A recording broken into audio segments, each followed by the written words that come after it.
Senhoras e senhores, apertem os cintos, o piloto sou eu.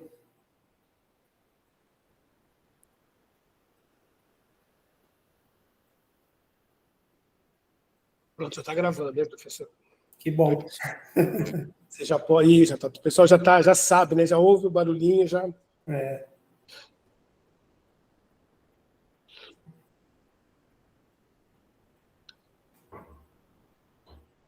Eu lembrei agora, professor, de pedir, né?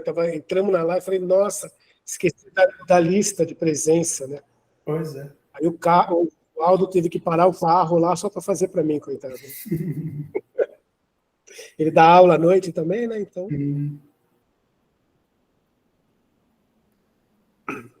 Só lembrando, hein, pessoal, a lista de presença é só para a gente acompanhar, para a gente saber quem participa, não vale nada, não é para codificar, quem não participa vai ter nota diminuída, nada disso, tá bom?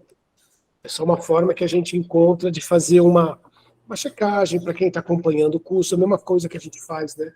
Quando a gente vai olhar no mundo, a mesma coisa, tá bom? Então, podem ficar tranquilos. Não precisa compartilhar também com os colegas, tá? Então, mais um minutinho, professor, a gente já começa. Boa noite. Boa noite, Karine. Boa noite. Boa noite. Boa noite.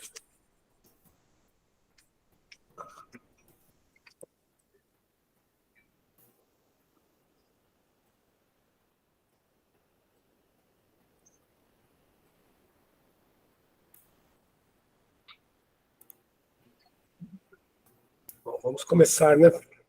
Vamos lá. Bom, pessoal, hoje nós estamos hoje é dia 5/4, nós vamos começar, né, a aula 3 da semana, a aula 3 da disciplina 4. Como a gente já tinha combinado antes, né, a Natália não faria essa aula 3 porque ela tinha outro compromisso. A semana que vem ela volta, tá? Mas ela deixou para vocês um texto que é do Veiga Neto, também já tem um texto ali importante para que vocês leiam. O professor vai falar um pouquinho dele, mas é um texto bem pertinente a tudo que o professor tem dito também, né, sobre a questão da escola outra. Então, é importante, como todos os textos, mas esse eu acho que ele dessa disciplina, ele é bem simbólico sobre tudo que foi dito. Nós vamos começar também, a partir da semana que vem, uma busca, né, que o pessoal da educação fez muito durante a pandemia, né, que é a busca ativa, e nós vamos fazer com vocês também. Né? Muita gente, qual que é o nosso critério? Quem não fez atividade. Quem não fez atividade, mas participa da live, ou participa do Moodle, a gente vai pondo. A preocupação maior que a gente tem é que são aqueles que não participam da live, não participam, não entram no Moodle e não faz as atividades. O que nós vamos fazer? Nós vamos mandar, a partir da semana que vem, eu vou mandar para cada professor de turma, nós vamos mandar, eu e o Aldo, a gente já planejou tudo como é que vai ser, a gente já organizou todo o material. Nós vamos disponibilizar para vocês, eu preparei um texto com o professor Flávio, que, na verdade, o que a gente quer fazer? A gente quer, mais uma vez, oferecer ajuda para vocês. Mas como nós estamos chegando na metade do curso, se a gente não tiver uma decisão, se vocês não se organizarem, vocês não terminam o curso. Tá? Por quê? O que a gente faz? Até o dia de finalizar o curso, a gente pode tolerar algum tipo de atraso, mas a gente não atrasa a finalização do curso. Tá? A data limite para terminar o curso a gente vai fazer, porque é o respeito que a gente tem com os cursistas, com a universidade, com os professores de turma, então a gente termina eles ali. Então o que a gente vai fazer? A gente vai mandar para vocês, eles vão mandar para vocês, uma planilha com as atividades que vocês não fizeram, e aí vocês vão pensar, vocês podem conversar com o professor de turma, pode conversar com os colegas, pode pedir ajuda, vocês vão ter que colocar simplesmente um cronograma. Olha, eu vou fazer essa daqui em tal período, eu vou fazer essa daqui. Porque qual que é o nosso objetivo? O nosso objetivo é que ninguém desista do curso, que ninguém abandone o curso, tá bom? Então, é isso que vocês vão receber em breve, tá? Então, é isso que eu queria falar com vocês. O professor também vai falar um pouco sobre essa questão, sobre essa importância, que é algo que a gente tem feito nos últimos 2 cursos também, né? Sempre tem muitos bons resultados, a gente consegue resgatar. Boa noite. Boa noite. Tá bom? Então, eu vou passar para o professor. Professor, por favor. Boa noite, boa live a todos. Estou aqui, tá, professor? Maravilha. Bom, vou dizer de novo uma boa noite, agora no meio da gravação. Eu ia dizer em caráter oficial, mas eu fico às vezes pensando o que quer dizer em caráter oficial. Eu tenho algumas explicações do que isso significa, mas, para ser franco, algumas delas me incomodam um pouco ou não me convencem. Mas eu vou fazer o seguinte, eu vou deixar o caráter oficial um pouquinho de lado. Acho que nós vamos tratar dele, se não diretamente, indiretamente, mas se vocês quiserem até o final saber o que eu penso desse tal caráter oficial, eu vou esperar ver se vocês têm curiosidade suficiente.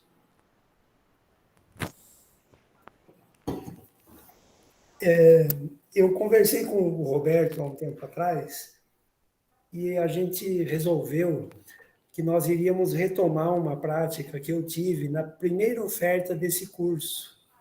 Nós já estamos na terceira, né? E lá naquele momento, eu fazia mais lives com o pessoal. Eu fazia com mais frequência. E foi uma experiência boa. Então, eu tenho um eco dentro na janela do estúdio, Roberto.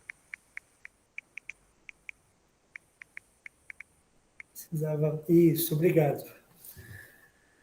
Bom, só deixando aqui a coceirinha para o final ou para o momento que vocês acharem que querem. Pensa no que essa história de oficial, de caráter oficial significa. Se eu não me esquecer até o final, eu vou retomar esse negócio. Se vocês quiserem também, durante o encontro de hoje, vocês podem perguntar. Tratar com vocês sobre autores que o curso traz para vocês, tratar com vocês sobre conceitos desses autores e ligá-los à proposta do projeto geral que eu estou levando à frente, um projeto chamado Escola Ultra, com mais frequência, é uma decisão que eu, o Roberto, e especialmente nós dois, tomamos quando organizamos esse curso aqui. Então, eu resolvi que a gente devia se encontrar mais vezes para eu poder acompanhar melhor o curso e para vocês poderem tirar eventuais dúvidas comigo também. Então, hoje eu começo aqui retomando um pouco um debate que ocorreu na semana passada, na aula da professora Natália.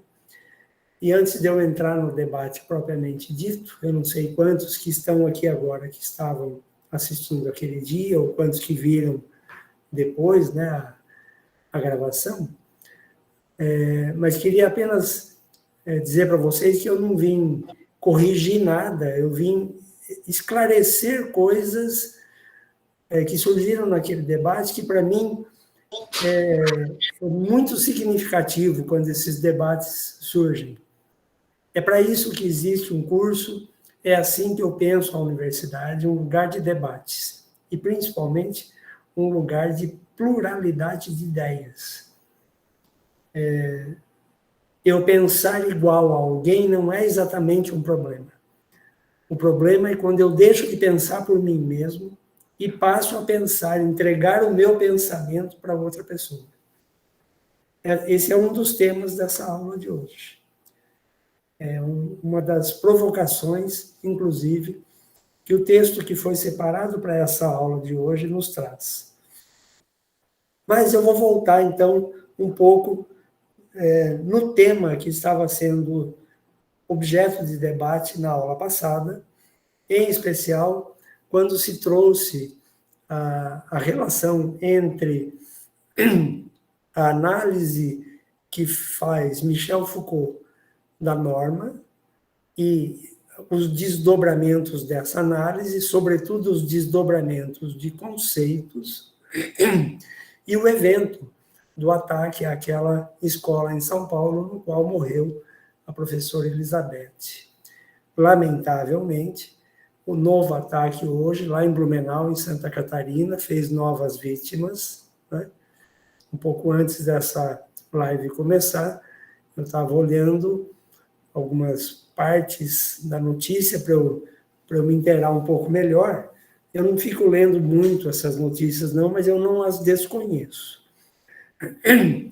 E uma coisa interessante que eu queria fazer, antes de entrar no tema propriamente dessa primeira parte da aula, é que há alguns estudiosos indicando o risco do efeito de contágio quando se expõe na mídia esses eventos, sobretudo quando se expõe a pessoa o protagonista do ataque, né, o agressor, a arma do crime, fala-se muito em torno do evento em si, ressaltando aspectos muitas vezes que são sensacionalistas.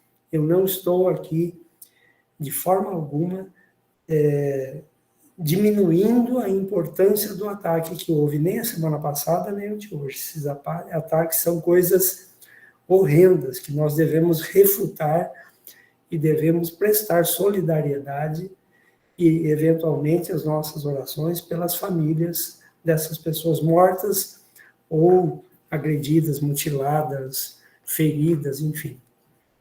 Quando eu penso dessa forma, quando um professor é agredido, ainda que seja verbalmente, todos os professores estão sendo agredidos. Boa noite. Boa noite. Quando uma professora é morta, mostra um pouco de cada um de nós na pessoa daquela professora. Aquela professora Elizabeth, pelo que eu soube das notícias, tinha 71 anos de idade, e o desejo dela era continuar trabalhando e dando aula. Que ela sirva de exemplo para nós, né? De coragem e de dedicação. Não tenho informações mais sobre o ataque de hoje, e não vou trazer aspectos desse ataque de hoje. Na verdade, eu vou ligar as duas coisas ao debate que começou na semana passada e que eu vou trazer aqui. Nós temos separado textos e organizado uma disciplina a partir dos escritos, de alguns escritos, pelo menos, desse autor francês, Michel Foucault, que nasceu em 1926 e morreu em 1984 anos. Não vou dar outros detalhes da vida desse autor, a biografia dele está disponível na internet com facilidade, porque o meu objetivo não é tratar do autor, mas é tratar de aspectos que a gente pode utilizar a partir de seus escritos na proposta do curso que nós estamos fazendo. E o curso que nós estamos fazendo ligados a um programa de formação continuada que leva o nome Escola Outra, que também é um projeto de intervenção em escolas públicas, como eu disse na disciplina passada. O debate sobre a norma, ele é importante para a gente entender, inclusive, esses eventos. Mas estudar aspectos dos escritos desse autor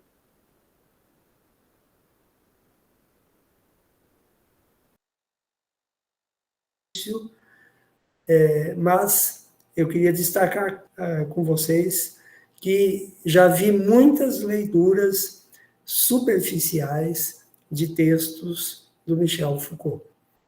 E vi muitas vezes pessoas saírem repetindo algumas frases colhidas nesses textos, repetindo em aulas, repetindo em trabalhos acadêmicos, repetindo ideias, muitas vezes soltas dos seus contextos, e aí fazendo uma leitura muitas vezes superficial. Então eu vou primeiro chamar a atenção de vocês para um aspecto que é importante a gente destacar aqui, que é o aspecto da produção da norma. A produção da norma e como desdobramento da produção da norma, o surgimento de um processo normalizador. Vou fazer um parênteses, destacando com vocês que normalizar com L é diferente de normatizar. Qual é a diferença? Normatizar é criar normas. Normalizar é submeter o outro a normas criadas. Então, eu queria primeiro fazer essa diferenciação. O Ellen, você está com a mão levantada? Você quer falar alguma coisa? Oi, boa noite, tudo Boa bem? noite. Tudo Eu bem? tenho uma dúvida, eu ainda não fiz o fórum da primeira semana dessa disciplina, porque eu realmente tô com dúvida em entender. Então, essa normatização que fala seria que não permite o sujeito ser o aluno ser um sujeito individualizado, que ele não seja um sujeito autônomo, seria isso ou não? Eu estou errada? Vamos só voltar um minutinho só, Ellen, para a gente não perder de vista a clareza dos conceitos. Então, normatizar é escrever normas, é produzir normas. Então, quando a gente faz, por exemplo, o regimento escolar, nós estamos criando uma norma. Nós estamos normatizando a escola, certo? Quando a gente fala em normalizar, e a gente traz a conversa o indivíduo, ou a noção de indivíduo, eu preciso destacar para vocês que indivíduo é uma coisa, pessoa é outra e sujeito é uma terceira coisa, e eles são os três diferentes. Isso é importante a gente assinalar. Eu posso falar, por exemplo, que uma formiga é um indivíduo da espécie das formigas. O ser humano é um indivíduo da espécie humana. Entende? Pessoa tem pelo menos dois tipos de pessoas que vocês conhecem. Se nós quisermos ampliar essa conversa, posso até trazer mais, mas eu vou ficar nessas duas por hora. Nós temos a chamada pessoa física, é um conceito jurídico. A pessoa física coincide na lei com o indivíduo da espécie humana, que é considerado ser humano do ponto de vista jurídico. Então, pessoa física, né, é passível de... é compreensível, vamos dizer assim, que há uma diferença entre ele e o indivíduo, porque o indivíduo da espécie humana, segundo os escritos do primeiro autor que eu trouxe nesse curso, que é o Bernard Charlot, o indivíduo da espécie humana, ele se torna humano na convivência com os humanos. Ele vai se tornando humano. Ele aprende a ser humano. Mas eu vou deixar o Charlot de lado por hora. Então, é importante a gente assinalar que indivíduo é uma coisa e pessoa é outra. E pessoa, pelo menos dois grandes grupos de pessoas, a gente identifica na atual configuração semântica que as nossas linguagens, nas nossas sociedades modernas, reconhecem. A pessoa física é uma dessas. Pois bem, mas observe bem comigo. Pessoa física é um conceito jurídico, mas é também um conceito sociológico, é um conceito filosófico e é um conceito antropológico. Do ponto de vista antropológico, pessoa física é não apenas a carne, o osso, os órgãos, ou o conjunto de órgãos e membros de um corpo. Se fosse assim, vocês já ouviram falar na história do Frankenstein? Já devem ter ouvido falar do Frankenstein. Aquela historinha de que um cientista maluco juntou partes de um corpo humano, a cabeça de um, braço de outro, o corpo de outro e tal, pernas aqui e dali, etc. E um raio caiu lá em cima e aquele monstrengo ganhou vida. Bom, eu só estou trazendo a historinha para lembrar uma coisa. Ela tem uma metáfora interessante. A nossa compreensão de pessoa física tem um problema. Tem mais do que um, mas eu vou destacar um. A nossa compreensão de pessoa física, de quem é a pessoa física, coincide com um conjunto de membros que formam um corpo. E qual é o problema?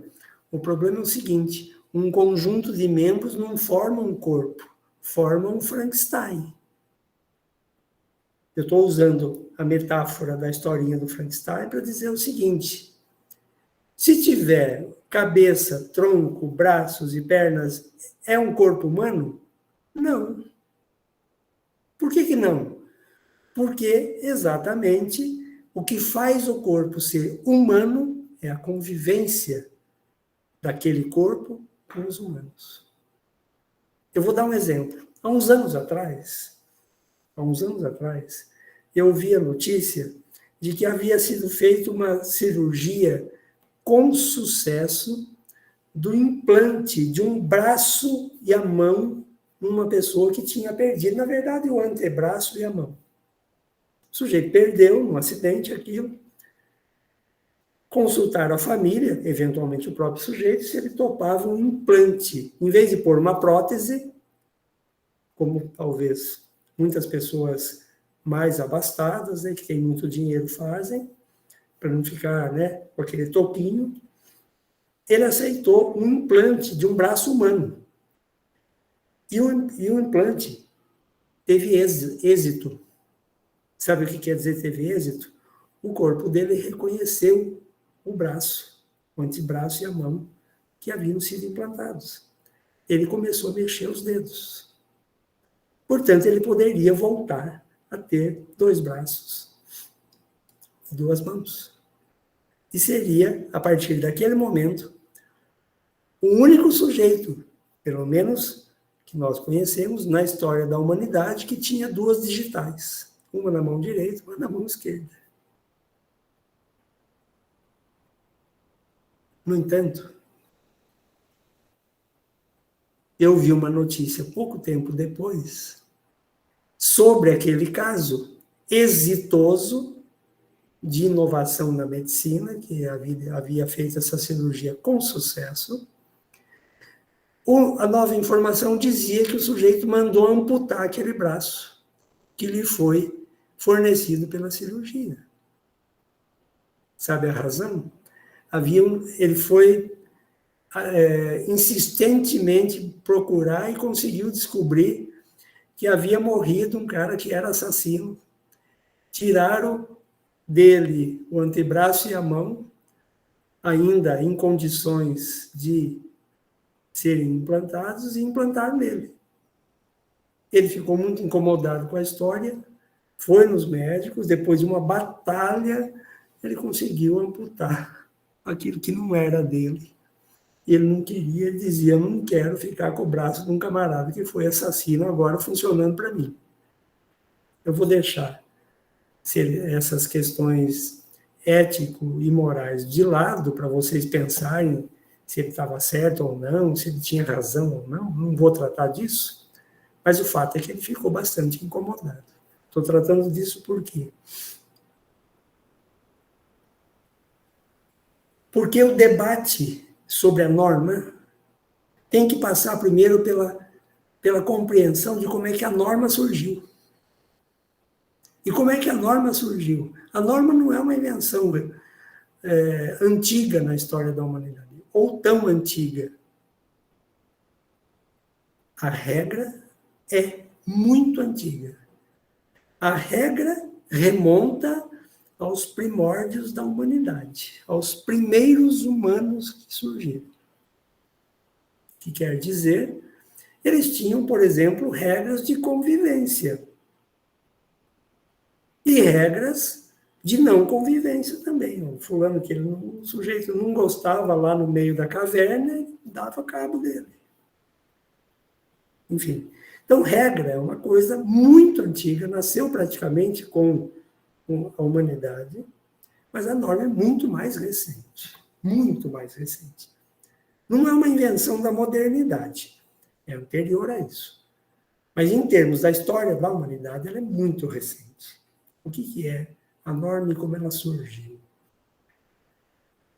A norma surgiu a partir do momento em que alguém se apropriou das regras ou da forma e da força de poder produzir regras e de submeter outras pessoas a elas. Vou repetir, a norma surgiu como um exercício de poder. Como assim? Não é uma pessoa, vamos pensar em termos societais, em termos de sociedade. Conforme as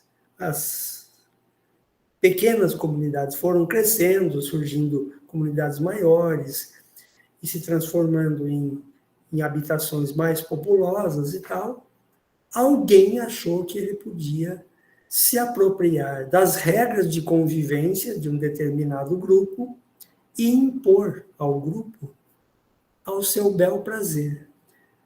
Mas aí não nasceu a norma, exatamente, ainda. O que nasceu foi o rompimento ou o desejo ou a possibilidade de romper com o poder daquele grupo ou daquela pessoa que estava se apropriando da norma, da regra. Vou dizer de novo. Alguém resolve se apropriar da regra, uma pessoa ou um grupo, num determinado coletivo humano, para impor aos outros aquela regra. Mas, ao tentar impor, ele sabia que algumas insatisfações poderiam surgir. Então, ele se preveniu, estabelecendo que, a partir daquele momento que ele estava impondo aquilo, ele tinha força para impor, ele iria punir quem não obedecesse aquelas regras da forma como ele as entendia. Aí, ele inventou o anormal. Ele inventou, primeiro, a fuga do poder da regra usada desse jeito. Ele não inventou a norma. Eu vou dizer em outras palavras para ficar mais claro. Ele inventou o bandido, depois ele inventou o crime.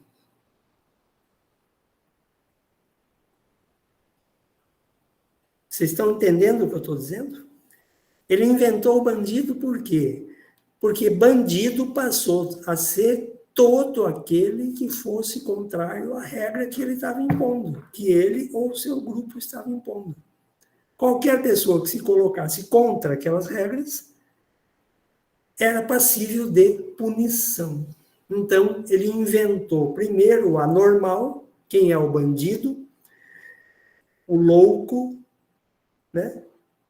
É o anormal. É aquele que está fugindo do exercício da regra pelo poder constituído de uma pessoa ou de um grupo. Então, a regra deixou de ser regra. E aí, quando ele inventa o bandido e o crime, quando ele inventa vamos escrever assim, a norma, tudo junto, considerando que esse A no prefixo grego, como prefixo grego quer dizer negação, aquilo que nega a norma.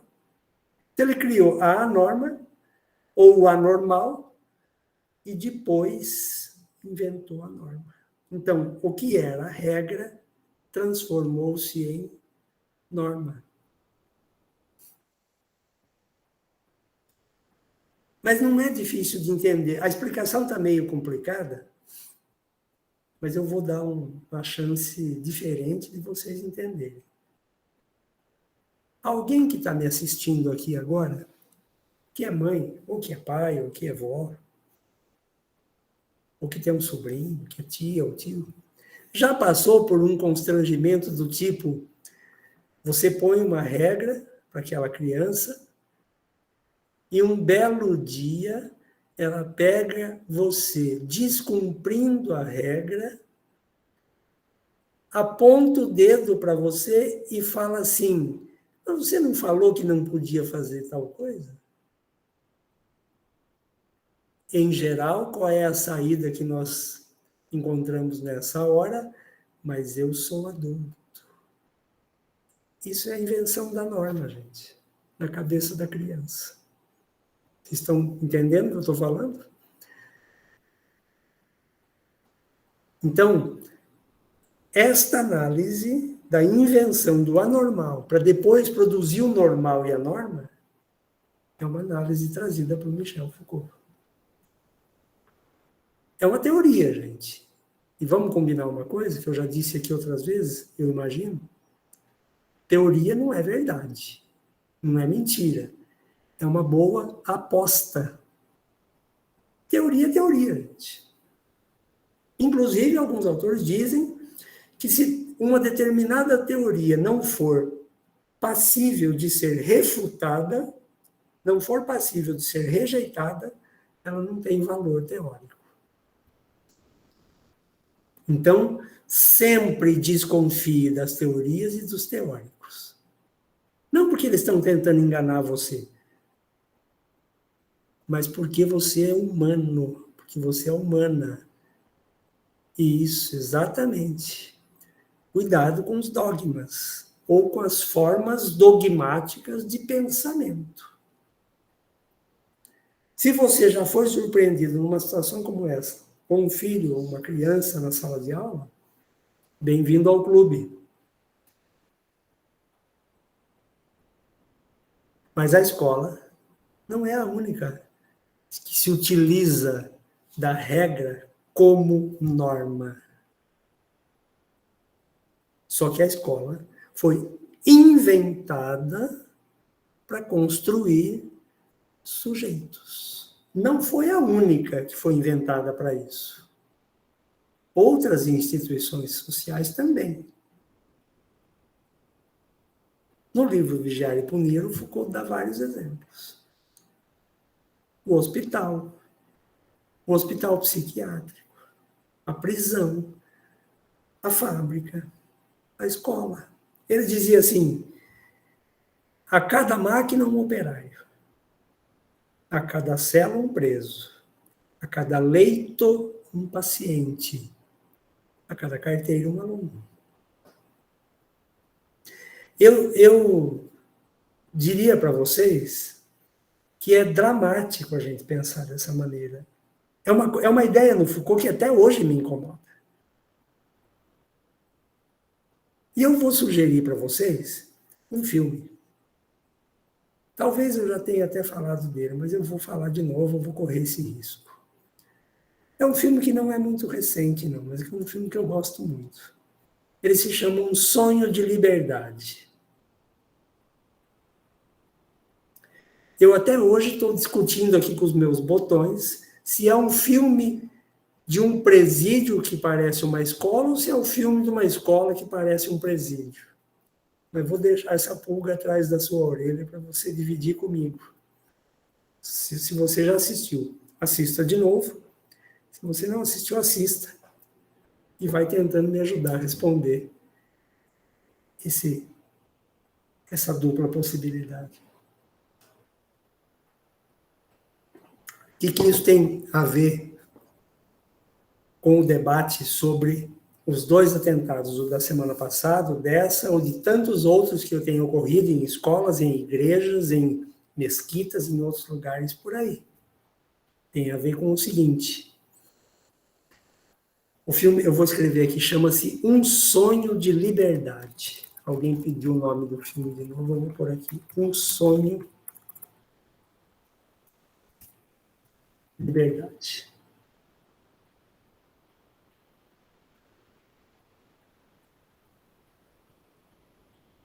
Olha só, o que isso tem a ver com os eventos, o da semana passada, de hoje, e o de tantos outros, que eu posso dar outros exemplos aqui também. Tem a ver com a discussão sobre a norma?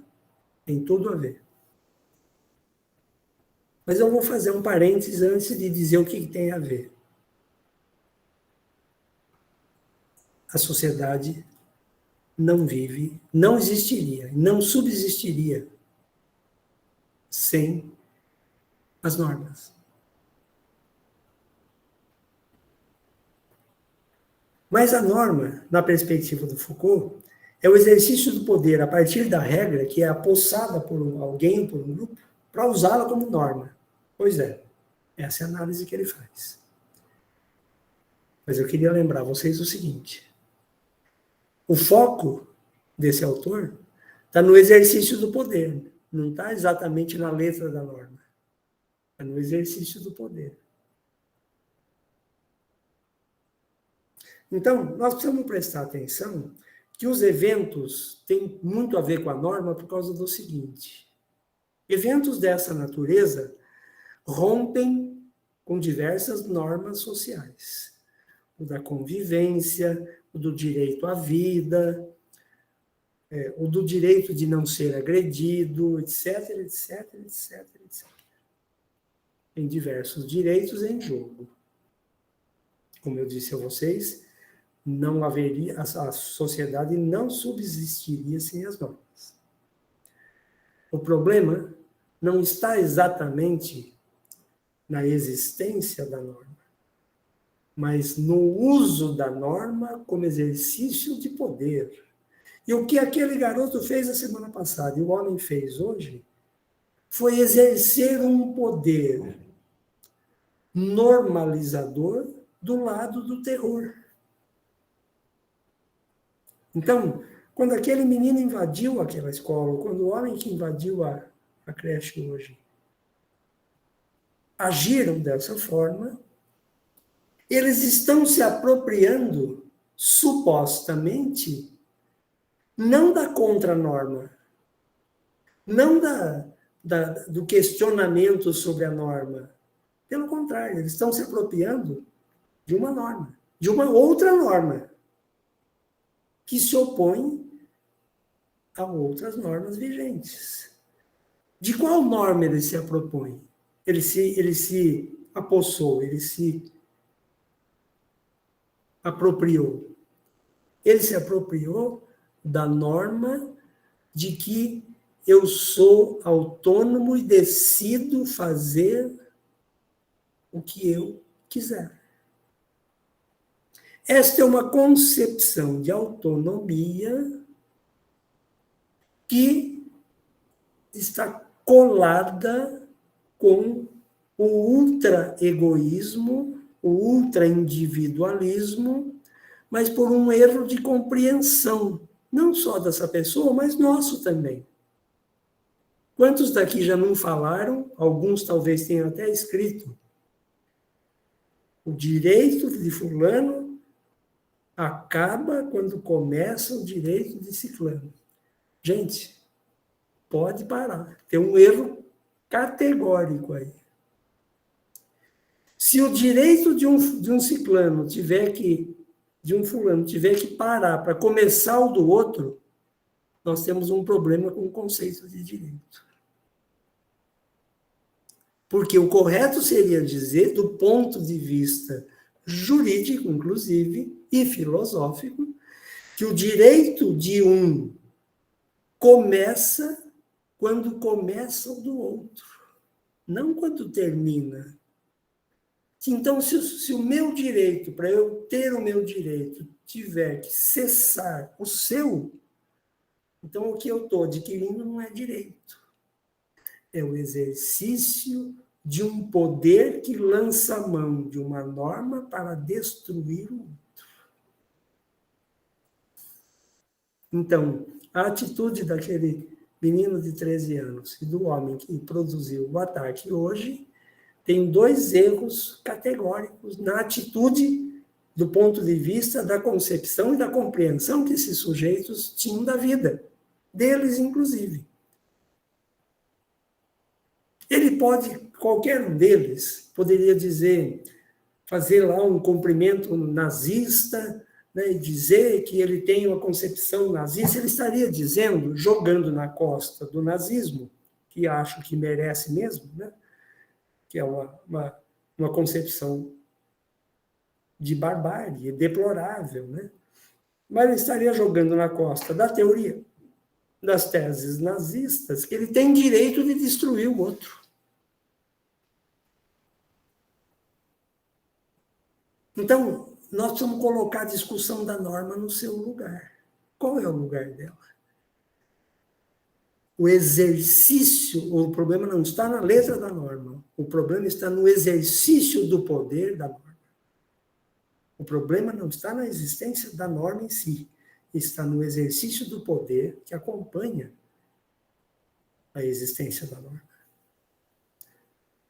Então, é a mesma coisa que eu poderia dizer para vocês que a gente comete um erro com a ideia de autonomia ou de liberdade. Por quê? Porque o autós nomos, eu vou escrever no chat, você faça a gentileza de olhar ali.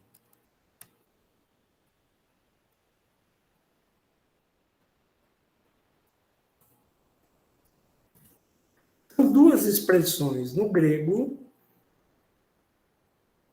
que, traduzidas, quer dizer, eu faço a minha lei. Nomos, no grego, é lei. Eu faço as minhas regras, eu faço a minha norma, eu faço a minha lei. Então, autonomia significa, do ponto de vista dos 2 radicais gregos que compõem a palavra autonomia, que eu faço o meu jeito de viver. Ah, mas então aquele menino foi autônomo. Não exatamente. Sabe por que não? Nem ele, nem o senhor de hoje que fez o ataque lá em Blumenau, e nem qualquer assassino, nem qualquer estuprador, nem qualquer bandido, nem qualquer pessoa que rompe a norma social, porque no fundo ela é uma regra de convivência. Ele rompe com a convivência e com a liberdade e o direito à vida. Então é indefensável. Nós podemos dizer que o menino da semana passada, do ponto de vista da lei e de uma moral jurídica, ele é inimputável. O que quer dizer? Ele não pode ser acusado de crime porque ele é menor. Então, quem que pode ser acusado de crime? Ah, vamos buscar um culpado, o pai dele, ou a mãe dele, não sei quem. Não, pode parar.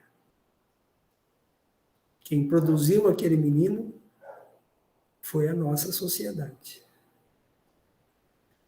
As circunstâncias agressivas que nós estamos vivendo, os modelos de ataques que estão disponíveis não só na internet, mas em tudo quanto é lugar.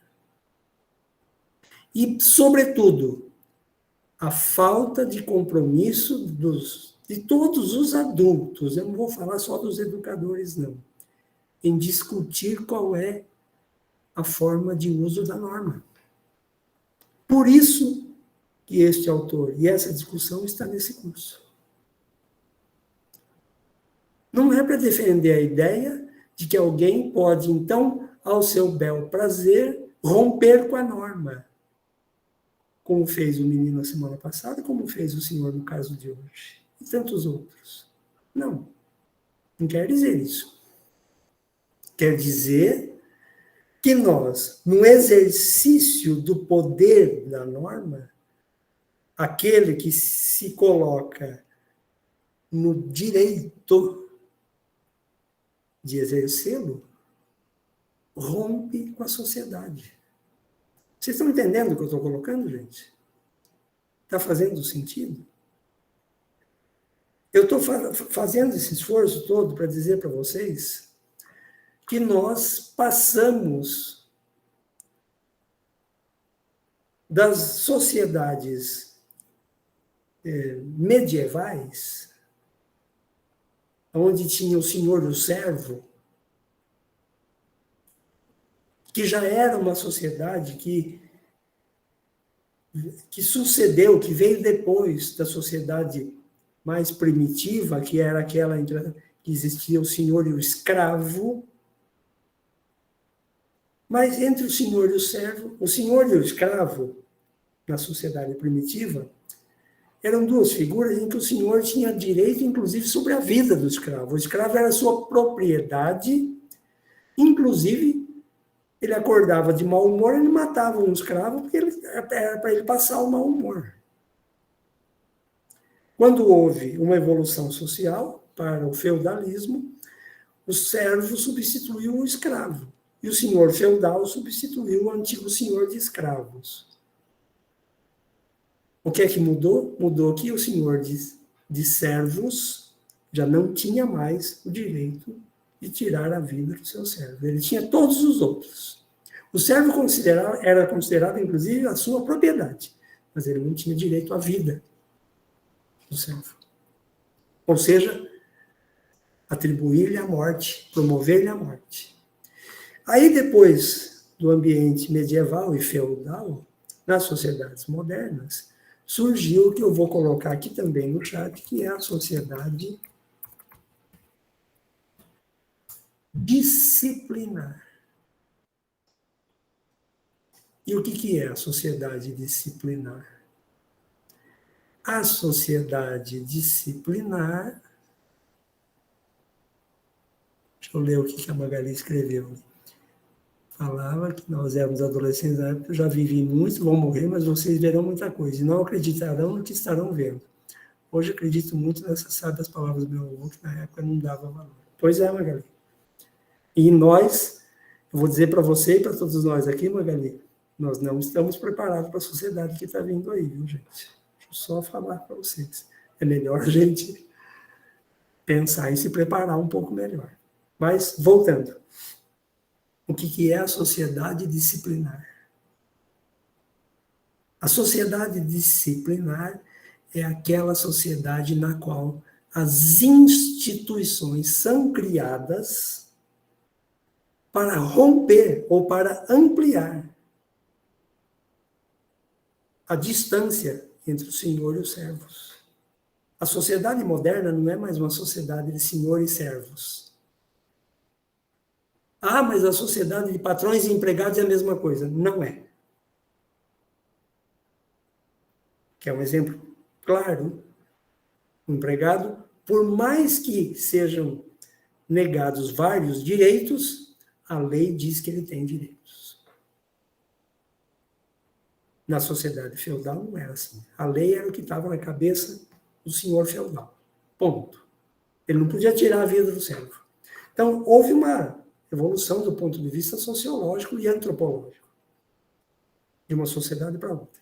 Mas a sociedade disciplinar estabelecia que uma pessoa, ou um grupo, podia exercer o controle sobre outras.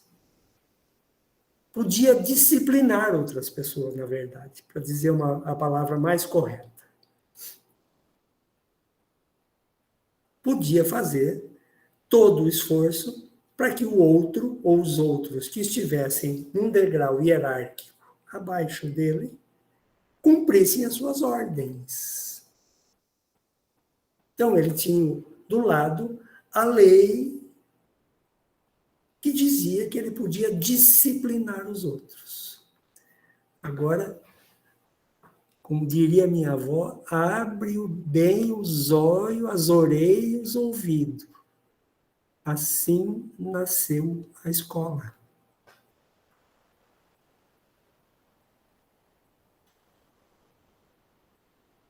Como?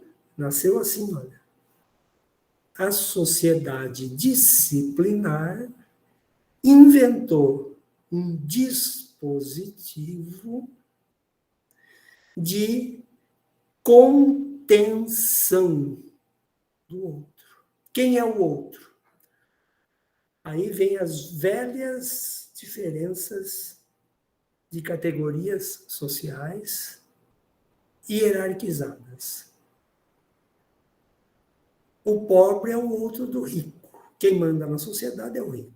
Então, o pobre é o outro. O parâmetro é o rico.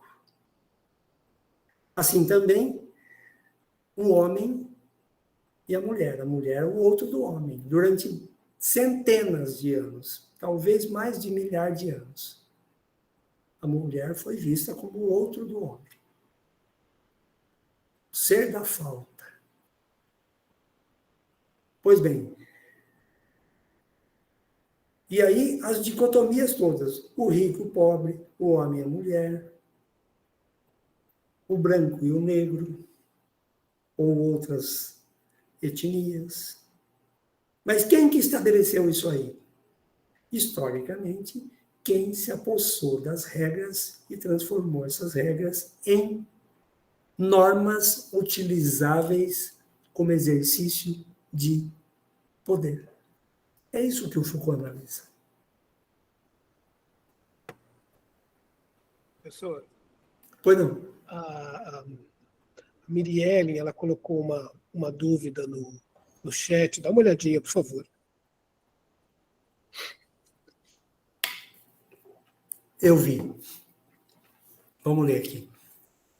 Boa noite a todos. Professor, por gentileza, acredito que estou tendo um problema para compreender não a ideia do autor, mas para compreender quando é levado para a ideia de escola outra. Para a escola outra, o que vem a ser regra e norma?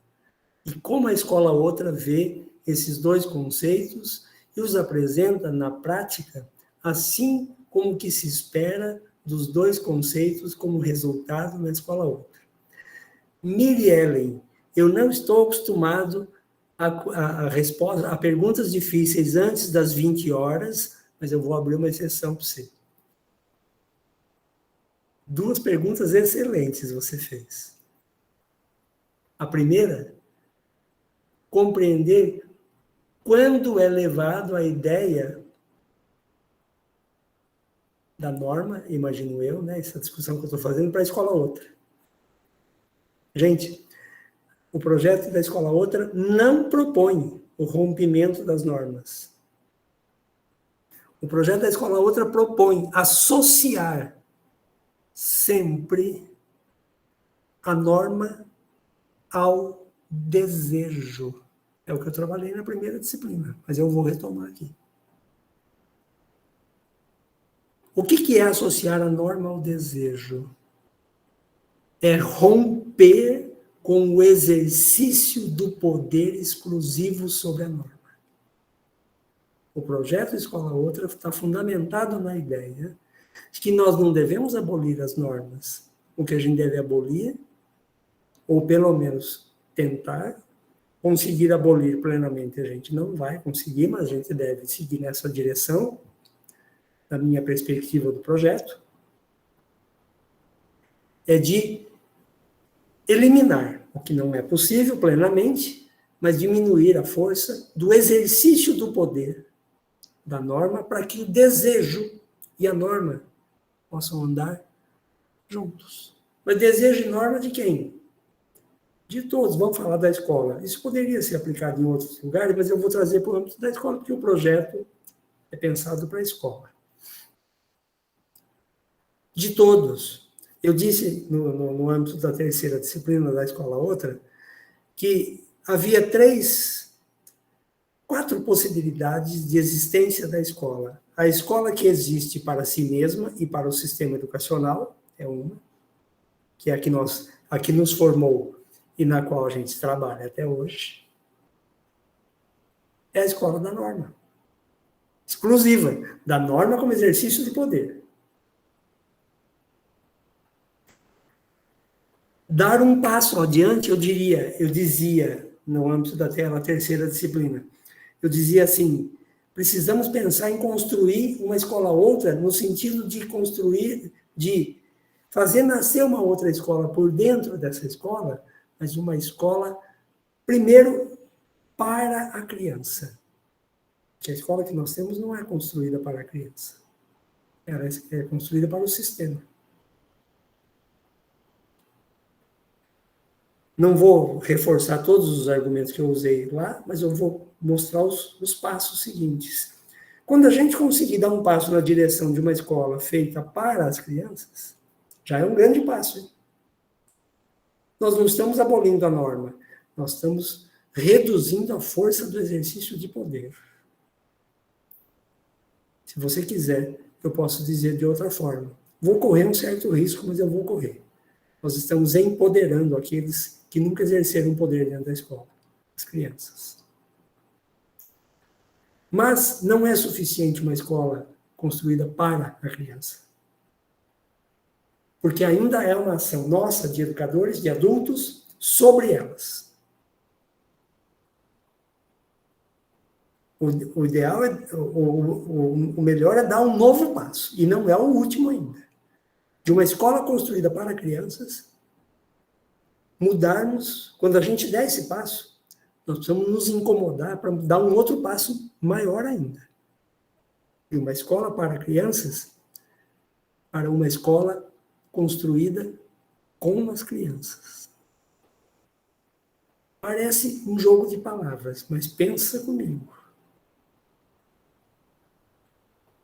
Por que até hoje a gente faz planejamento sem ouvir as crianças?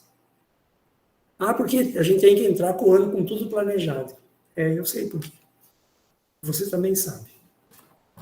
A escola mesmo funciona assim. Mas eu vou deixar a crítica um pouco de lado para não ficar muito ácida. Mas ainda não é o último estágio. E eu disse isso no âmbito do projeto Escola Outra, da terceira disciplina. Passar de uma escola para a criança para uma escola com a criança, construída com ela. Mas ainda tem um último estágio, que seria dar um passo ainda mais corajoso. Passar de uma escola construída com a criança para uma escola construída pela criança. Essa é a minha utopia no projeto. E utopia não é aquilo que não existe. Utopia, no grego, quer dizer um lugar difícil de encontrar. Não basta o aluno ser apenas, Clariana, protagonista. Sabe por que eu vou questionar esse termo? Porque ele está muito na moda. E muita gente está chamando de protagonismo o que não é protagonismo. Estão chamando protagonismo, o aluno construiu um grêmio estudantil. Eu acho legal a ideia do grêmio. Mas a hora que vai definir o que o grêmio faz, ele faz festinha, ele faz arrecadação. Eu diria para vocês, é um grêmio bem comportado, né? Dentro da caixinha, entende? Sai da caixinha para você ver. E se o Grêmio resolver fazer uma lista de reivindicações? Não, peraí. Isso aí não é papel do Grêmio, viu, gente? Deixa eu falar, o Grêmio é que nem um clube. E o tal do protagonismo, que hoje está em moda, na educação, vai nessa linha do Grêmio como um clube.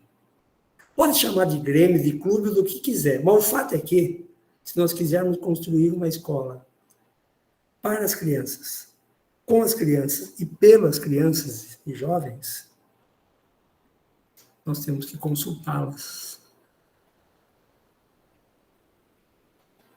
Professor, você falou do planejamento, você acha que a gente vai começar o ano sem planejamento? Não, eu não falei para começar o ano sem planejamento. Eu questionei por que a gente não consulta as crianças. Ah, mas a gente faz antes, a gente tem que começar e pensar o ano. Tá certo, pode pensar e fazer o planejamento antes. Mas quando você receber as crianças, não era hora de consultá-las e verificar se o planejamento está bom naquela direção, se precisa incorporar alguma coisa, se precisa mudar alguma coisa. Gente, até quando a gente vai repetir os livros didáticos? Existe um texto que eu vou indicar para vocês que chama A Cartilha Caminho Suave Não Morreu. Não vou lembrar o nome da autora agora, mas eu já li. Há muito tempo. Então, quando você ouvir falar em empreendedorismo, em proatividade ou proativismo, em protagonismo juvenil, acende as luzes da sua cabeça e presta bem atenção se não é uma bela de uma caixa decorada para enfiar os alunos dentro. Que se for isso, é mais do mesmo.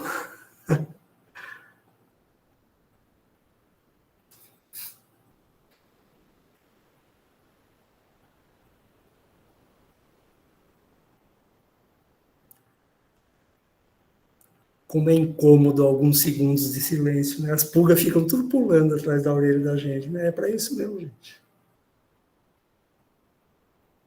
Então, quero dizer para vocês que o debate que ocorreu na semana passada, eu fiquei absolutamente satisfeito que ele tenha ocorrido.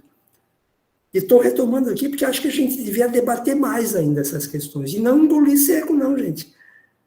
Não nem é porque é o professor Flávio, nem é porque é o fiscal. Não, para com esse negócio de os deuses do Olimpo. Pode parar com essa conversa. O fato é que nós temos que problematizar o que a gente vê. É o que o texto do professor Tomás Tadeu e da Maura Corsini traz hoje para a gente. Pensar de outro modo. É uma coisa tão simples, mas muito difícil de fazer. Diga-se de passagem. Acontece, sabe por que é difícil? Porque nós não vivemos mais na sociedade disciplinar, onde o professor disciplina o aluno. Nós vivemos hoje na sociedade do controle, que é diferente da sociedade disciplinar. E eu vou dizer para vocês qual é a diferença. Na sociedade disciplinar, eu, professor, controlo o sujeitinho que está na minha frente, que é o aluno, porque eu sei e ele não sabe. Então, é um controle de fora para dentro. É um disciplinamento. É um treinamento. Aliás, vou fazer um parêntese aqui.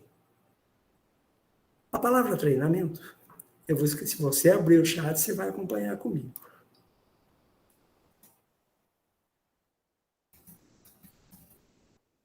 Existe uma palavra que se usa muito no inglês, que é o management.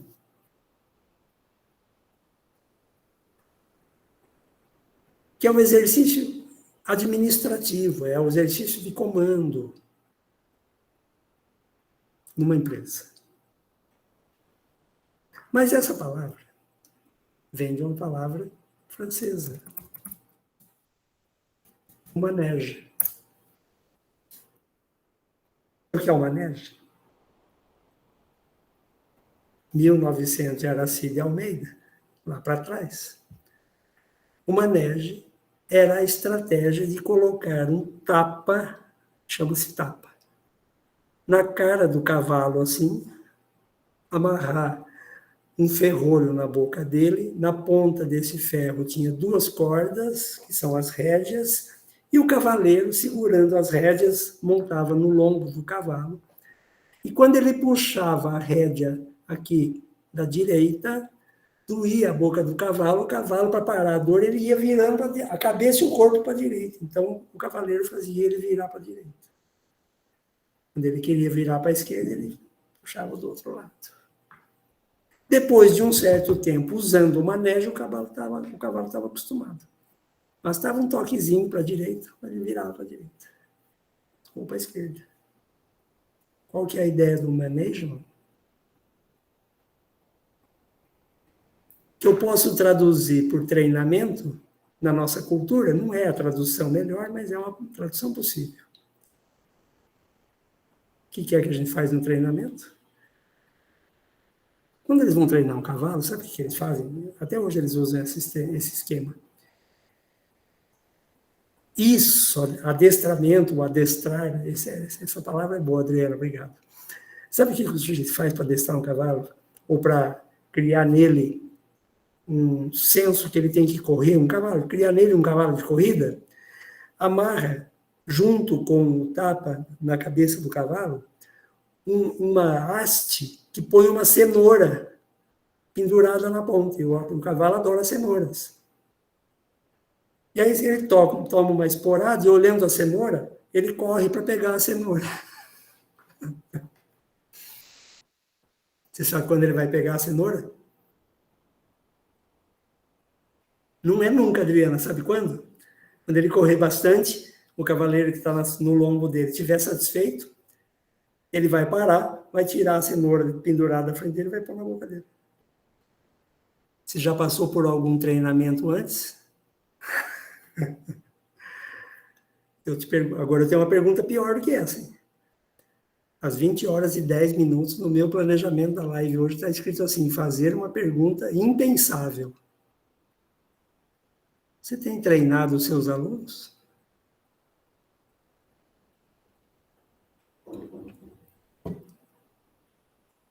Tem outra. Você tem treinado os seus filhos? Eu vou parar por aqui. Adriana, eu tô me dando o direito de fazer essas perguntas escabrosas assim, porque está online. Porque se eu estou na sala de aula presencial, eu já tinha saído correndo pela porta e meia dúzia de gente atrás de mim, gente. Eu sei. Olha lá. Gente, eu já atravessei o que eu chamei de primeira parte, mas queria dizer uma coisa sobre essa tal primeira parte, o que eu queria tratar, não em razão do debate que ocorreu na semana passada apenas, mas do que estava como o motor, o móvel daquele debate. Afinal, é para a gente destruir a norma, não seguir a norma, então tem que defender aquele menino, porque afinal ele não cumpriu a norma e é isso que tem. Não, está mal colocada a discussão. O problema não está na norma escrita, o problema está no uso do poder a partir da norma. Vamos colocar as coisas nos seus devidos lugares. Mas faltou eu dizer a diferença da sociedade do controle para a sociedade disciplinar, antes de entrar nessa questão de pensar de outros modos. A grande diferença. Lembra na sociedade disciplinar o que eu disse? Controlar o sujeito de fora, né? Eu, professor, controlo o outro, está na minha frente o aluno. Isso é disciplinar. É fazer com ele o exercício do manejo. É botar um tapa assim do lado do olho dele para ele não ver do lado, para ele enxergar só aquilo que eu estou mostrando. Gente, deixa eu fazer um parênteses. Tem gente que pensa o currículo desse jeito. Viu? Eu vou ensinar matemática, eu vou ensinar português, eu vou ensinar alfabetização, mas pensa só em ensinar aquilo para o aluno enxergar apenas aquilo, não enxergar outra coisa. Está treinando alunos. Olha só. Só um minutinho.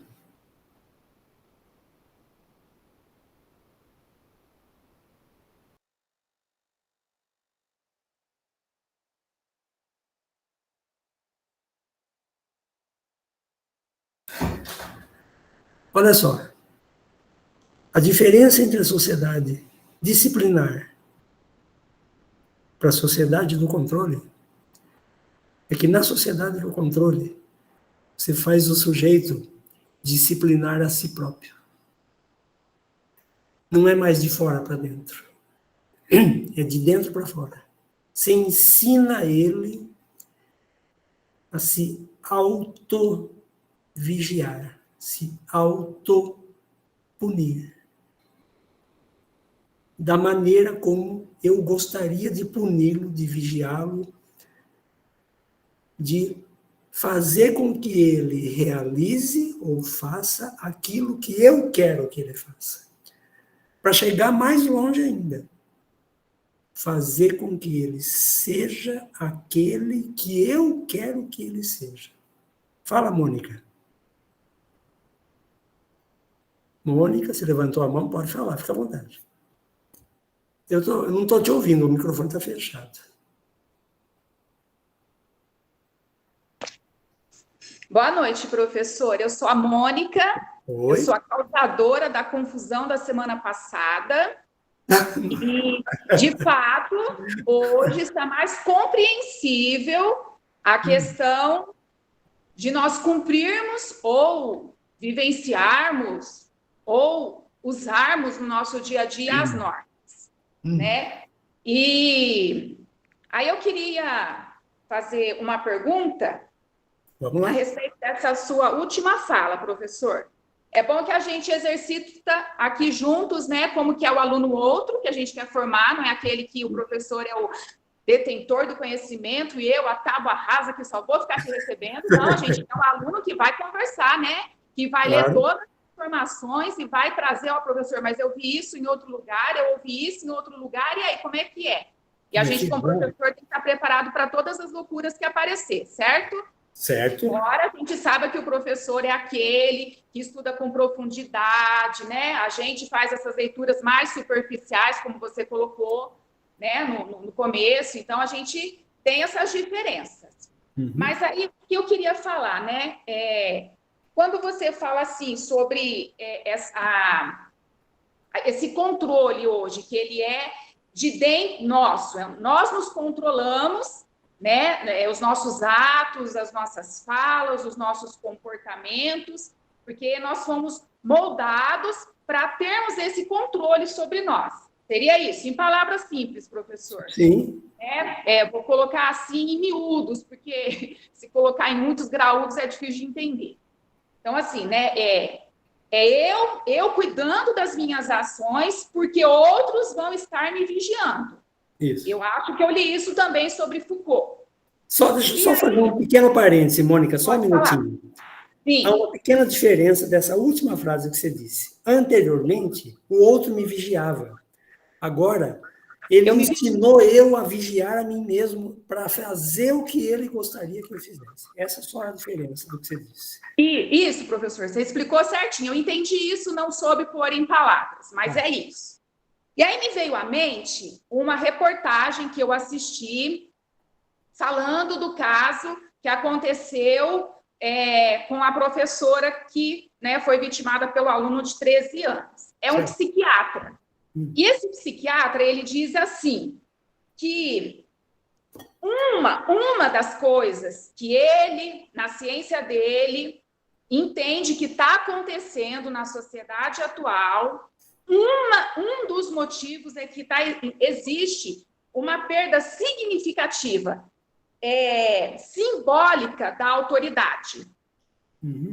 Né? Isso não vai entrar exatamente nesse assunto, porque eu fazendo assim, um exercício de pensamento, esse aluno, ele perdeu simbolicamente esse cuidado dele, das ações dele, mesmo que isso, que tinham outros olhares sobre ele, isso já não importou mais.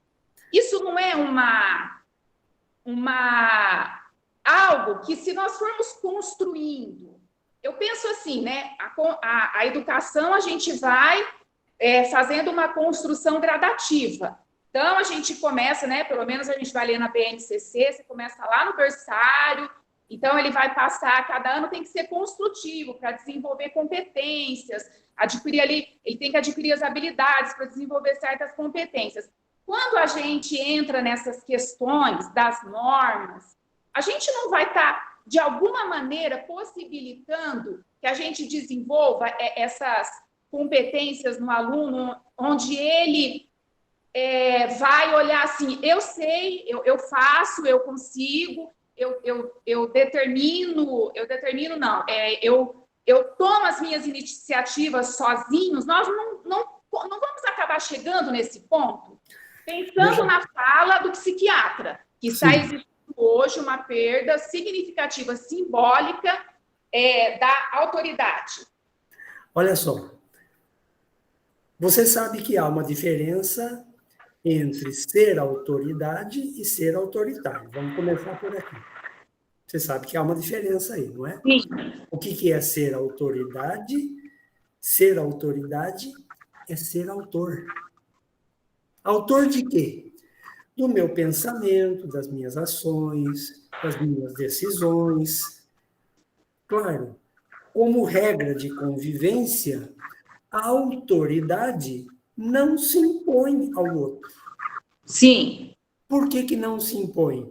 Porque se eu sou autor das minhas ideias, do meu pensamento, das minhas decisões e de tantas outras coisas na minha vida, o outro também é.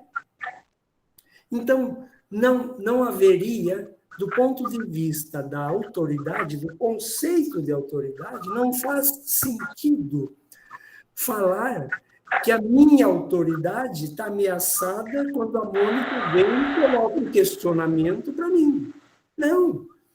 A minha autoridade está mantida porque a autoridade da Mônica está se colocando junto comigo. Não tem oposição de autoridade, você entende? Surge oposição quando é necessário que eu estabeleça uma relação hierárquica, portanto, de exercício de poder entre eu e você. Aí já não é autoridade mais. Eu estou dizendo que a minha autoridade é maior ou melhor do que a sua. E ela não é. Essa é a grande diferença entre ser autoridade e ser autoritário. Para ser autoritário, eu tenho que impor uma verdade. Ou, como dizia o próprio Foucault nos seus textos, um regime de verdade, regime no sentido político do termo. A república é um regime. Então, um regime de verdade entre eu e você. Olha só, Mônica, dona Mônica, atenção, o professor aqui sou eu, você é a aluna, entendeu? Então, eu estaria usando de uma norma como exercício de poder, não para impor a minha autoridade, mas para destruir a sua. Você entende o que eu quero dizer? Isso é importante a gente entender, porque quando a gente fala de autoridade, nós estamos falando da autonomia, da liberdade, do saber, da história de vida de cada um, do respeito que cada um merece e deve ter. Acontece que os desvios nas relações entre as pessoas, chamadas de relações intersubjetivas, nos levaram a compreender a autoridade como aquele que está acima de mim. A autoridade nunca é comigo. Autoridade que é conceitualmente autoridade é autor. Tanto é fato que, quando você está diante de uma autoridade num determinado assunto, ela não precisa calar você. Você tem prazer de ouvi-la para aprender. Não é verdade? Sim. Então, vê só, mas é porque está diminuindo a sua autoridade? Não, você está aprendendo.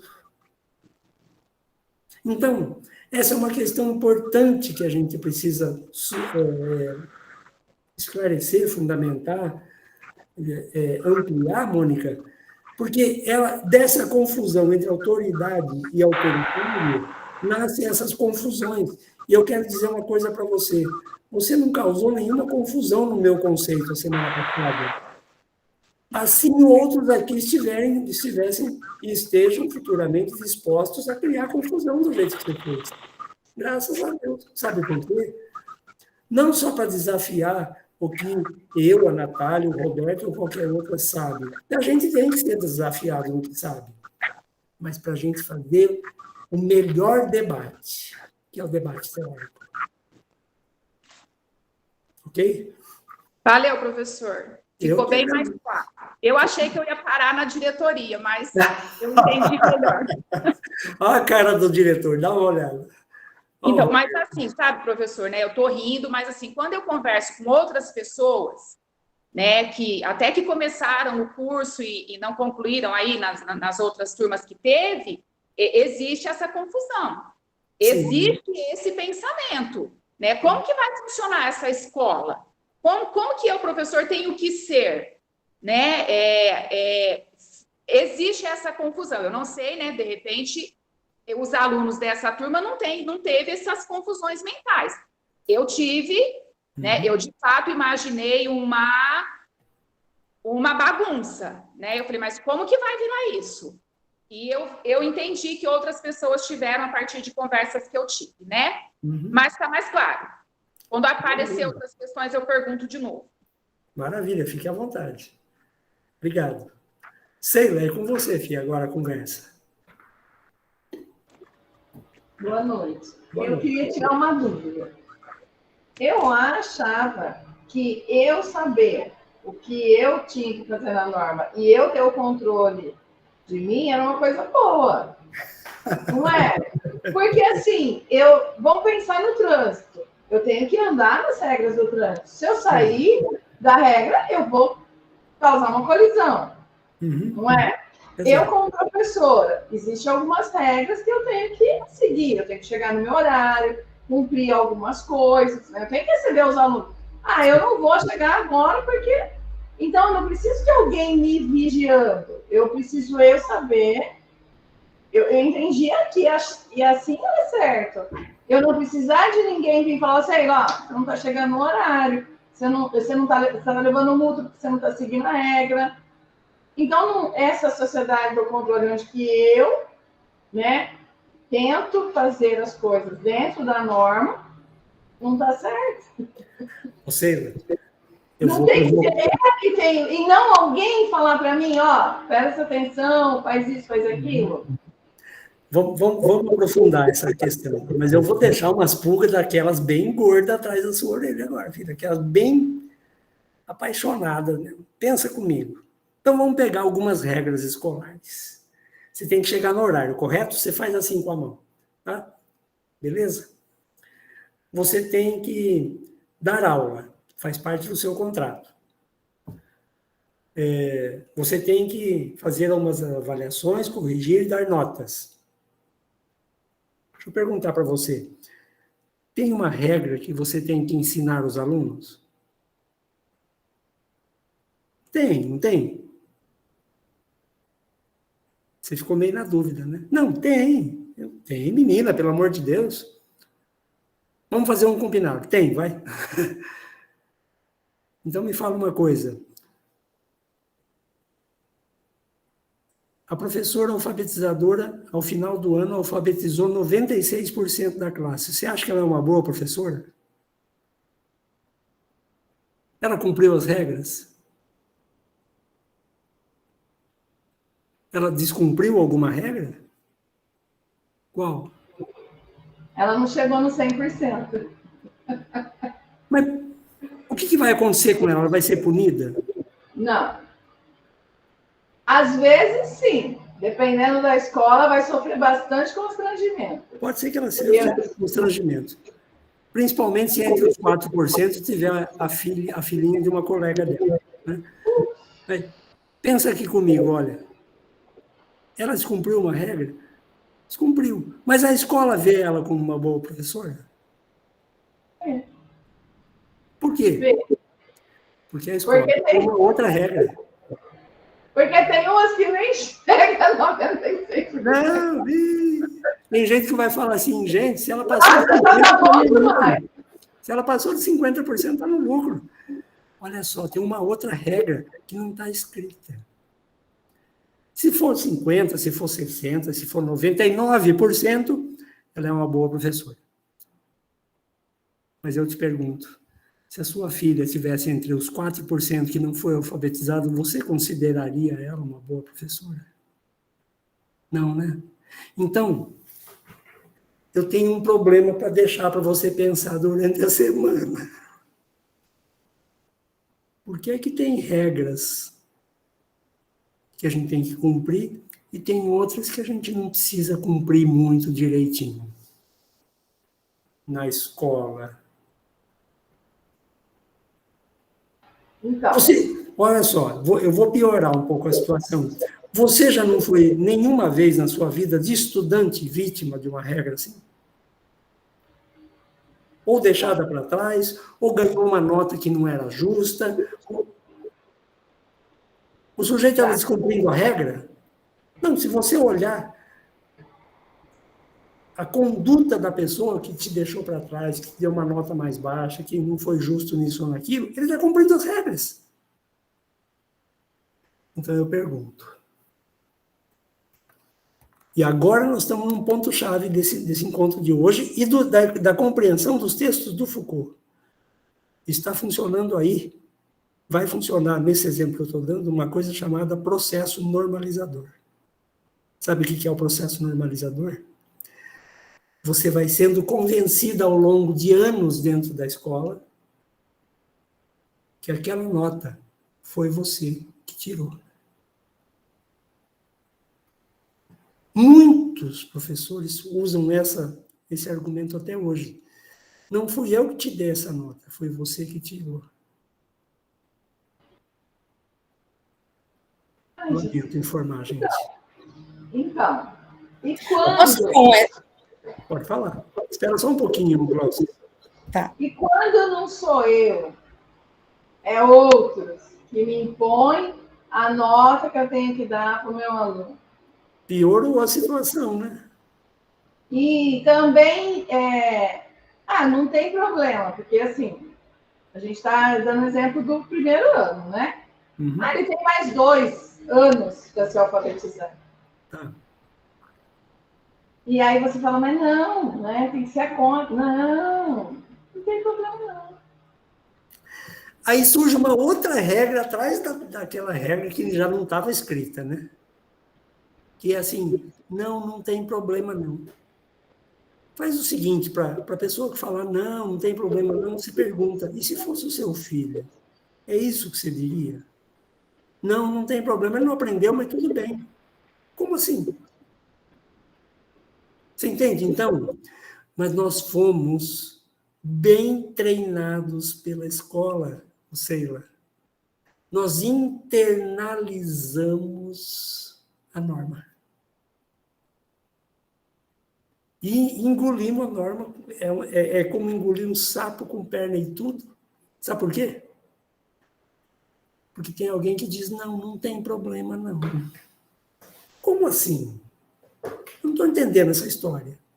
Você vai no mercado, vou fazer um paralelo, e vai lá e pega na prateleira uma caixinha que está escrito assim, leite longa-vida.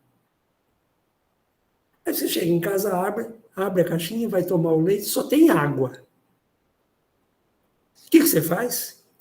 Você pega a caixinha, leva lá no mercado e fala, viu, tem um problema aqui, ó, eu comprei leite, não água. Está escrito aqui, ó, leite.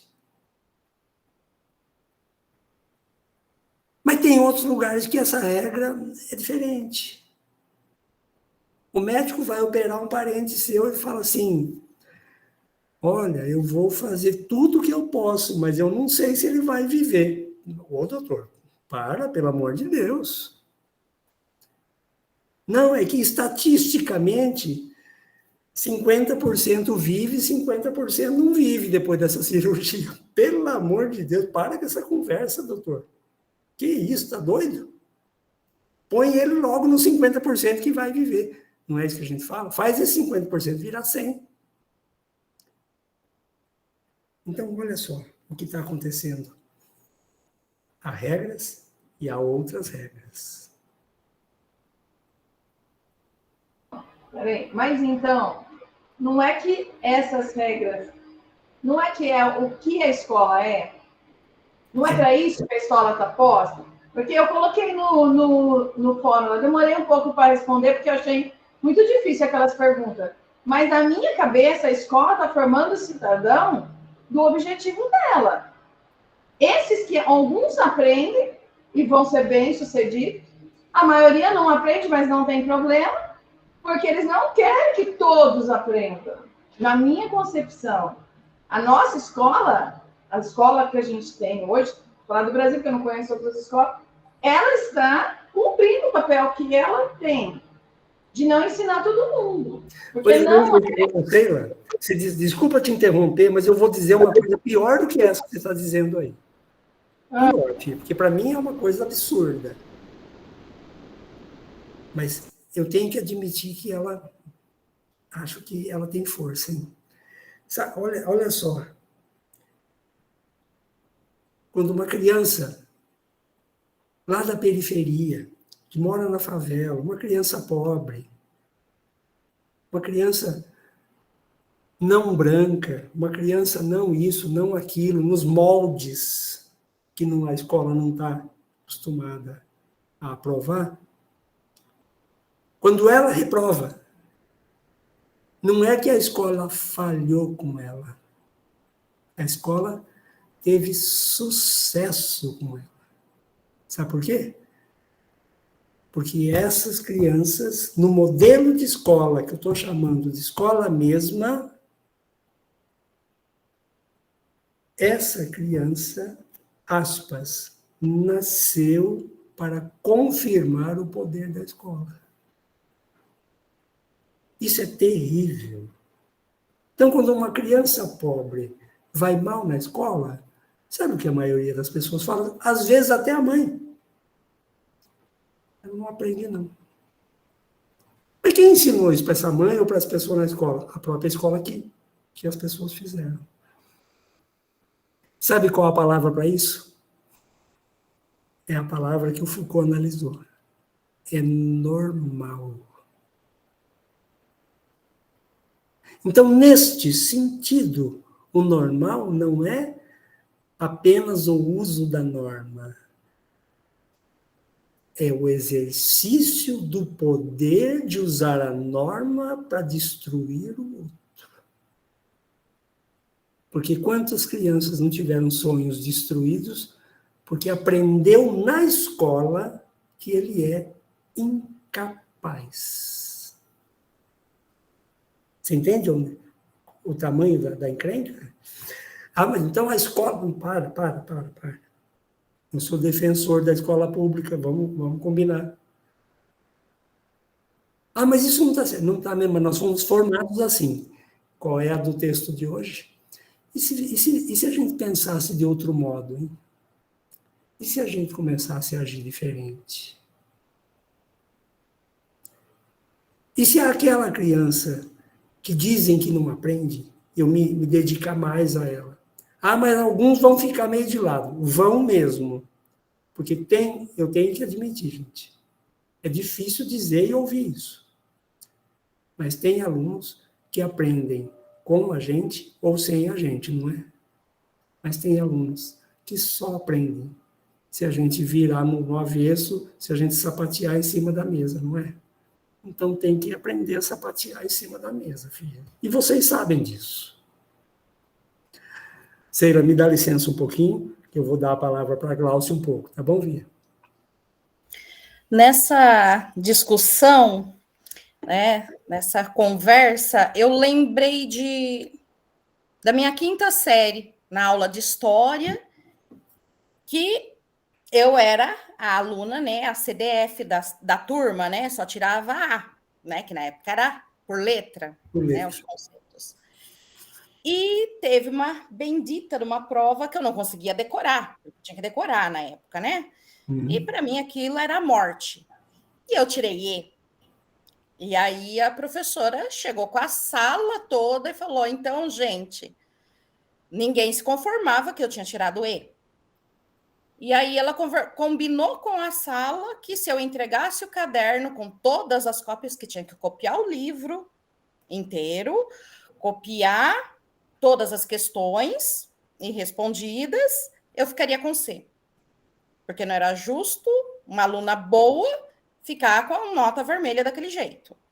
Então, eu pensei, me fez lembrar dessa normatização, essa questão também, a mudança da norma que vinha da sala por causa, né, por minha causa, mudar uma norma lá. Então, me fez relembrar isso. Glauce, se a Glauce da época fosse pobre, não branca, sentada no fundo, o pai e a mãe separados, a história seria diferente, não seria, não? Lamentavelmente. Então, gente, não se trata de brigar com a norma. Até porque tem gente que chama norma, não me sai brigando com a norma, pelo amor de Deus. Para. Seguinte, não se trata de brigar com a norma. Se trata da gente desconfiar quando a norma é usada como exercício de poder. Para controlar o outro, para produzir o outro do jeito que eu quero que ele seja, para produzir no outro o desejo dele ser quem eu quero que ele seja. Vai lá, Mônica, você levantou a mão, Via? Fala aí. Mônica, não sei se ela não... Eu acho que ela tinha deixado a esqueceu de baixar a mão. Mas posso aproveitar que eu abri o microfone? É que assim, na hora que vocês estavam, que o senhor estava dando alguns exemplos lá atrás, eu me lembrei de duas situações de infância que me foram muito pesadas. Você falou do cavalo e eu me lembrei que quando eu era criança eu nasci com os pezinhos para dentro. Né? E naquela época, além da bota ortopédica, você usava um elástico que ele enrolava na perna até a cintura para forçar a perna a ir para a direção certa. Certo. E eu odiava aquilo, porque aquilo doía, aquilo machucava, mas eu tinha que usar. E eu tinha que ir de calça para a escola, não podia ir de saia, porque aquele elástico horroroso ficava enrolado na perna inteira. Certo. Você falando do cavalo me fez pensar que eu me sentia o próprio cavalo usando aquilo. E a minha perna continuou torta até hoje. Menos torta, mas ainda é. Pois é. E a mesma coisa aconteceu com a minha mão. Eu não consigo segurar, eu não tenho movimento de pinça que a maior parte das pessoas desenvolveram na infância. Né? Eu escrevo de uma maneira diferente. E quando eu cheguei na faculdade, um dia, fazendo uma prova, a professora passou por perto de mim e disse assim: nossa, a sua professora de educação infantil não trabalhou direito, né?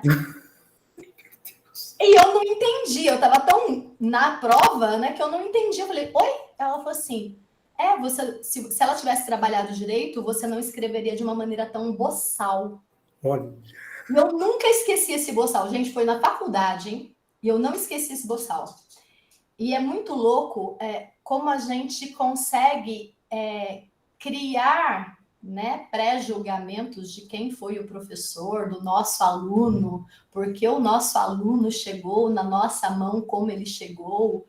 Ou a gente tem essas inferências todas, né? A gente fica tentando brincar de detetive, de Sherlock, quando a gente pega os alunos. Mas só para voltar lá no que a Sheila falou, a Sheila tocou num ponto que eu sempre escuto os alunos perguntarem. Eles perguntaram na nossa turma, eles estão perguntando hoje, e eu quero deixar uma pulguinha para ela, que é o seguinte: como é que é na escola outra? A escola outra começa dentro da nossa cabeça. A escola outra, ela não é uma escola diferente, ela não é uma metodologia diferente, ela não vai mudar a nossa direção, a nossa coordenação, ela não vai mudar a sala da professora vizinha se a gente não repensar. É uma maneira de pensar as nossas atitudes perante o nosso trabalho. Talvez o que o professor Flávio enxergue como utopia aconteça daqui a 3 ou 4 gerações, quando a gente nem estiver mais aqui. Mas a ideia é que a gente tente construir essa escola outra, saindo desse padrãozinho repetitivo, né? De copia e cola, de Ctrl+C, Ctrl+V no planejamento do ano anterior, e comece a repensar o que a gente está fazendo diariamente, como a gente está se utilizando dessas normas, e se a gente está fazendo isso pensando realmente num aluno, ou se a gente está só reproduzindo a escola que a gente teve, e esse tipo de professora que tem coragem de olhar para um aluno só porque ele escreve diferente e dizer: você é boçal, seu jeito de escrever é boçal. Né? Para mim, eu posso estar errada, tá, professor? E se eu estiver errada, por favor, me corrija, mas para mim, o projeto Escola Outra é um projeto que ele começa em cada um de nós, em cada um que está nessa sala, e vai sendo plantado diariamente, cada vez que a gente reflete sobre o que a gente está fazendo e como a gente está fazendo. Não é a ideia de acabar com tudo, a gente não tem como acabar com tudo e começar de novo. O que a gente pode melhorar dentro disso. Justamente, não tem nada de errado aí, não. O que tem é de um grande desafio. De um grande desafio. Pensar de outro modo é fácil de falar, gente. Pensar de outro modo. Eu vou dar um exemplo que eu já dei em aulas presenciais em outros momentos. Eu vou fazer uma comparação numa situação hipotética. Você traduz o que eu vou falar para a escola, para a sua atuação. Pensa comigo numa cena. A cena é a seguinte.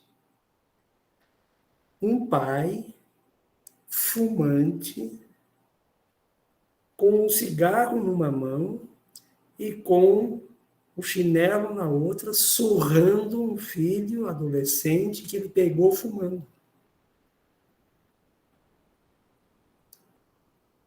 Conseguiu imaginar a cena? Então, agora imagina comigo o que a criança está aprendendo. Olha só. Eu vou dar algumas pistas. Ele pode estar pensando assim, enquanto apanha.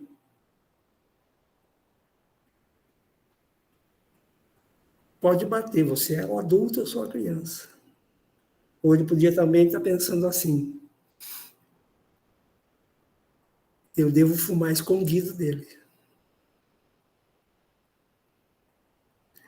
Ou ele está pensando assim. Por que ele está me batendo se ele fuma? Ou a pior possibilidade, essa me incomoda muito. Ele estar pensando assim, pode bater. Eu vou crescer. Eu vou fumar. Eu vou casar, vou ter um filho. Se eu pegar ele fumando, eu vou quebrar ele na pancada. Você está entendendo onde eu quero chegar? Porque as outras lições que eu estava dizendo que ele pode aprender são graves, mas essa última é quando a gente normaliza o controle do outro para ele ser quem eu quero que ele seja. Porque eu tenho interesses que ele seja assim, assado. Na escola, isso é muito complicado. Então tem que... Gente, eu vou voltar a dizer, eu não estou falando aqui que tem que abolir as normas, que a escola outra não tem normas, não tem nada disso. O que eu estou dizendo aqui, analisando com vocês, é o exercício do poder. Por quê? Porque é bom exercer o poder sobre o outro, né? Quantas vezes eu não escutei professores falando assim, eu dei a prova hoje, mas ninguém sabia fazer aquela prova. E ele contente, triunfante. Aí você pergunta para um camarada desse, fala, mas por que você está fazendo isso? Por que você está tão contente, tão triunfante? Ele responde assim, porque agora é a minha vez. Gente, essa é a tese do nazismo. Eu sou melhor do que o outro, eu sou melhor do que você, então isso quer dizer que eu tenho o direito de submeter você, de humilhar você, de destruir você, porque eu tenho direito. Por quê? Seja pela minha cor da pele, da minha religião, dos meus conceitos. Olha, aí tem 1 milhão de explicações que as pessoas dão.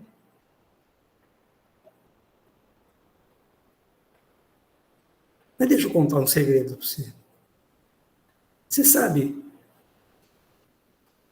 se você for procurar na história de grandes gênios da humanidade, muitos deles, muitas histórias, você vai encontrar de gente humilhada, subjugada, marginalizada.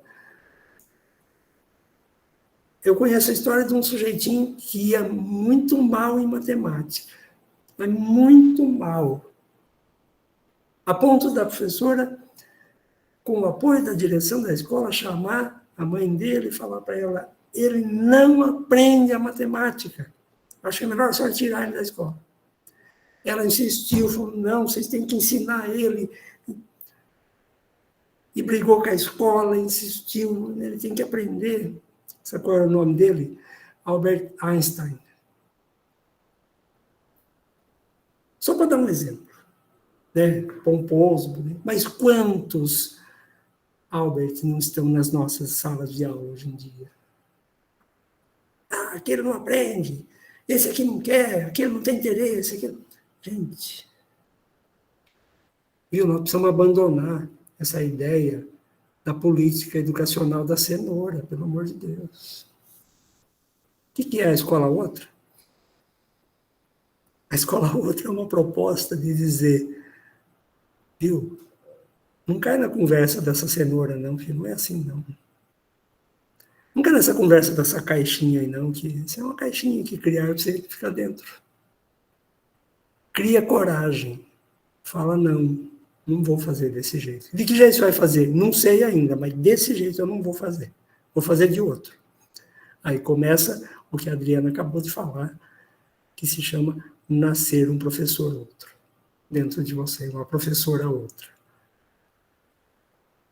Quando você não segue a razão de todos, ou da maioria, ou das estruturas, pura e simplesmente porque as razões estão escritas em alguma lei, em alguma regra, em alguma norma.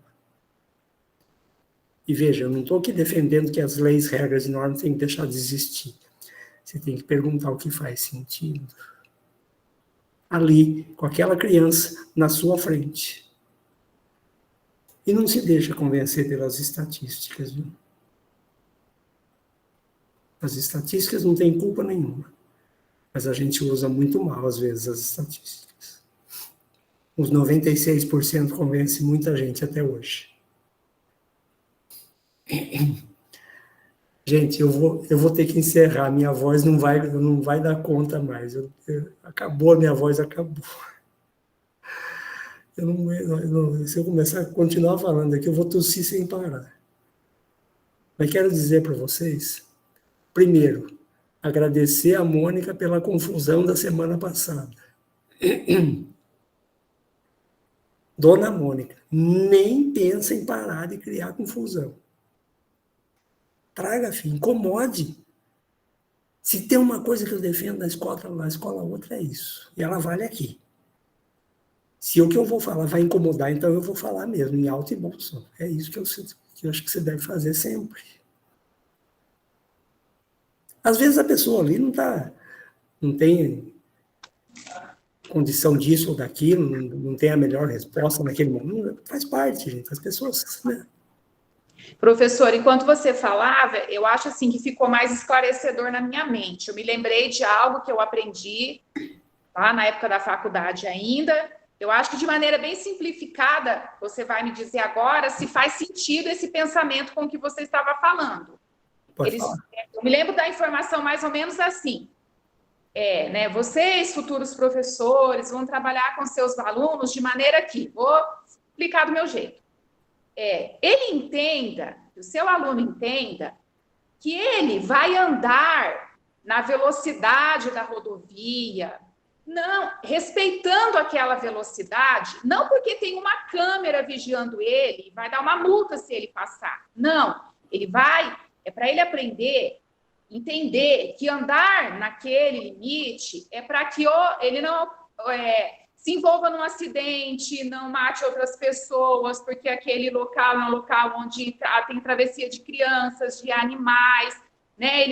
Ele não tem que caminhar porque existe alguma coisa vigiando ele, mas ele vai se colocar dentro daquela rodovia, respeitando as regras daquela rodovia, porque aquilo existe para que haja uma boa convivência, né? Um respeito entre ele, que anda no automóvel, e aquele que vai estar andando a pé.